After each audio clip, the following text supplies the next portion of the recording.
Le temps des solutions, tel est l'intitulé de ce 6e Forum mondial de l'eau. Et pendant une semaine, ce sont plus de 250 sessions qui sont au service de ces solutions.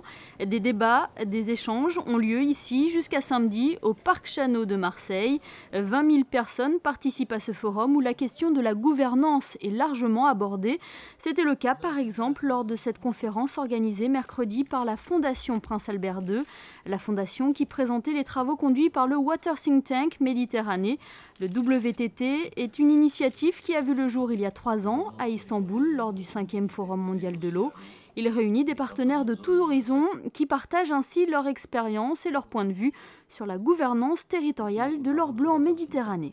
Le premier travail a consisté à identifier un certain nombre de problématiques pertinentes parce que problématique de l'eau, c'est une problématique d'abord qui est traitée par de très nombreuses institutions et en plus qui recouvre des situations, comme on le sait, extrêmement diverses. Donc nous avons pensé, tous les partenaires ensemble, nous nous sommes mis d'accord pour dire qu'il y a une problématique qui est importante, qui est essentielle, qui va nous permettre de rentrer dans le sujet, qui est la problématique des conflits d'usage de l'eau. En Méditerranée, près de 20 millions de personnes n'auraient pas accès à l'eau potable et à l'horizon 2025, ce sont 80 millions de Méditerranéens qui seront en situation de pénurie.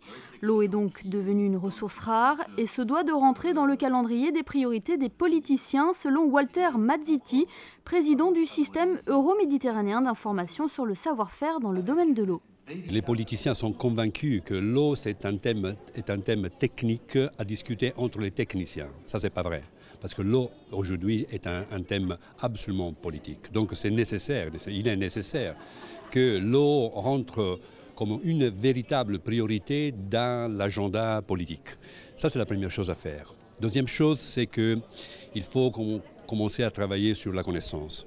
On n'a pas beaucoup de connaissances. La connaissance est très importante pour favoriser la concertation entre les collectivités, les usagers, pour favoriser la réduction du conflit d'usagers, d'usage de l'eau entre, par exemple, l'eau urbaine et l'eau agricole et industrielle. C'est très important que le citoyen rentre pour la première fois dans le processus. C'est très important que le citoyen devienne un protagoniste du problème, parce qu'autrement, on risque quelques projets nous allons lancer dans le futur, sans la participation des citoyens, ils risquent de faire faillite. Donc voilà, il faut repartir dans la diffusion des informations, il faut repartir dans la naissance et le développement d'une véritable culture de l'eau.